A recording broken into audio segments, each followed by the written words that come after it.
Шора Татарстан мусульманнарының дини нәзарәте муслим мөхтәсибәте һәм Ак калфак бөтен дөнья татар хатын-кызлары иҗтимагый оешмасы тарафыннан оештырыла.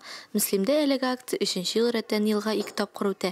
Шараның оештыручы Илүсә Исламова катнашучыларны һәрчак елмаеп каршы ала. Без киң күңелле якташларыбыз ярдәме белән йөзләрчә кешегә ярдәм итә алырбыз дип ниятлим. Мисалга, көз көне оештырган чарада 186 кеше катнашты. 4000-нән артык кием таратылды. Безнең акциябыз ниндидер вакытлы чара гына булып түгел, хәрәкәт булып киңәя. Акция авыр хәлдә калганнарга, мохтаҗ кешеләргә, күп балалы гаиләләргә ярдәм итү максатыннан оештырыла. Хәйриячеләр һәр ялдагыча чарада бик теләп катнаша. Теләге булган кешеләр хәләл үзәк бинасына яхшы сыйфаттагы өс, аяк киемнәре, уенчыклар, көндәлек өчен кирәк булган җиһазлар китерергә мөмкин. Очень благодарна этой акции. Во-первых, те, кто приносит вещи, они не знают, как избавиться. Это для них тоже большая помощь. А для тех, кто не имеет возможности, например, купить, даже для разнообразия просто, например, для них это тоже очень большая помощь.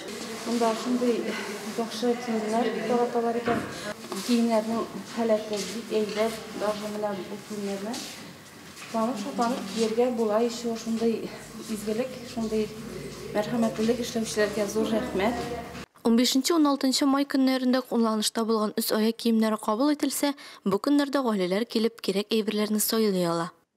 Киемгә икенче тормыш акциясе 21 майга кадәр дәвам итәчәк.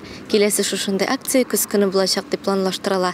Рамиля Сәләмова, Динар Нуруддинов, Муслим телевидениесе.